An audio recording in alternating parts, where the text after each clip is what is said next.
Hello दोस्तों, आज मैं फिर से आपके लिए एक मोटिवेशनल स्टोरी लाई हूँ। तो स्टोरी है कर्म का फल। एक लड़की थी, वह बड़ी सुंदर थी। शरीर उसका पतला था, रंग गोरा था, मुखड़ा गोल था, बड़ी बड़ी आंखें कटी हुई अंबियों जैसी थी, लंबे लंबे काले काले बाल थे। वह बड़ा मीठा बोलती थी। धीरे धीरे वह बड़ी हो गई। उसके पिता ने कुल के पुरोहित तथा नाई से वर की खोज करने को कहा। उन दोनों ने मिलकर एक वर तलाश किया। न लड़की ने होने वाले दूल्हे को देखा, न दूल्हे ने होने वाली दुल्हन को।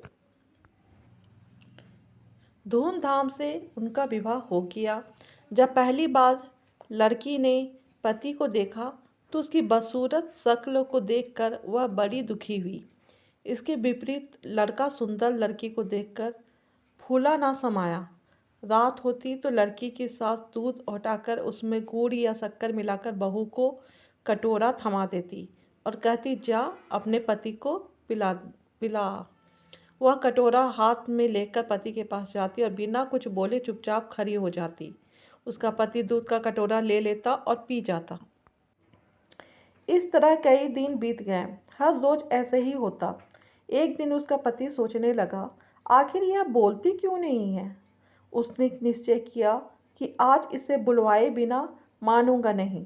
जब तक यह कहेगी नहीं कि लो दूध पी लो, मैं इसके हाथ से कटोरा नहीं लूँगा। उस दिन रात को जब वह दूध लेकर उसके पास खड़ी हुई तो वह चुपचाप लेटा रहा। उसने कटोरा नहीं थामा। पत्नी भी कटोरे को हाथ में पकड़े खड़ी रही, कुछ बोली नहीं। बेचारी सारी रात खड़ी रही, मगर उसने मुंह नहीं खोला। उस हठीले आदमी ने भी दूध का कटोरा नहीं लिया। सुबह होने को हुई तो पति ने सोचा, इस बेचारी ने मेरे लिए कितना कष्ट सहा है। यह मेरे साथ रहकर बेचारी ने मेरे लिए कितना कष्ट सहा है। यह मेरे साथ रहकर प्रसन्न नहीं है। इसे अपने पास रखना इसके साथ घोर अन्याय करना है। इसके बाद वह उसे उसके पीहर छोड़ आया। बेचारी वहाँ भी प्रसन्न नहीं कैसे रहती। वह मन ही कुढ़ती। वह घुट घुट कर मरने लगी। उसे कोई बीमारी ना थी। वह बाहर से एकदम ठीक लगती थी। माता पिता को उसके विचित्र रोग की चिंता होने लगी। वे बहुत से वैद्यों और ज्योतिषों के पास गए, पर किसी की समझ में उसका रोग नहीं आया। अंत में एक बड़े ज्योतिषी ने लड़की के रंग रूप और चाल ढाल को देखकर असली बात जान ली। उसने उसके हाथ की रेखाएं देखी। ज्योतिषी ने बताया, बेटी, पिछले जन्म में तूने जैसे कर्म किए थे, तुझे ठीक वैसा ही फल मिल रहा है। इसमें ना तेरा दोष है ना तेरे पति का। तेरे पति ने पिछले जन्म में सफ़ेद मोतियों का दान किया था और तूने ढेर सारे काले उड़द मांगने वालों की झोलियों में डाले थे।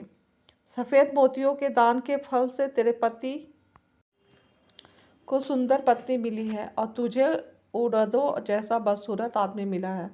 ऐसी हालत में तेरे लिए यही अच्छा है कि तू अपने पति के घर चली जा और मन में किसी भी प्रकार की बुरी भावना लाए बिना उसी से संतोष कर जो तुझे मिला है, और आगे के लिए खूब अच्छे अच्छे काम कर। उसका फल तुझे अगले जन्म में अवश्य मिलेगा। ज्योतिषी की बात उस लड़की की समझ में आ गई और वह खुश होकर अपने पति के पास चली गई। वे लोग आनंद से रहने लगे। ये कहानी आपको कैसी लगी, प्लीज़ कमेंट कीजिएगा। धन्यवाद।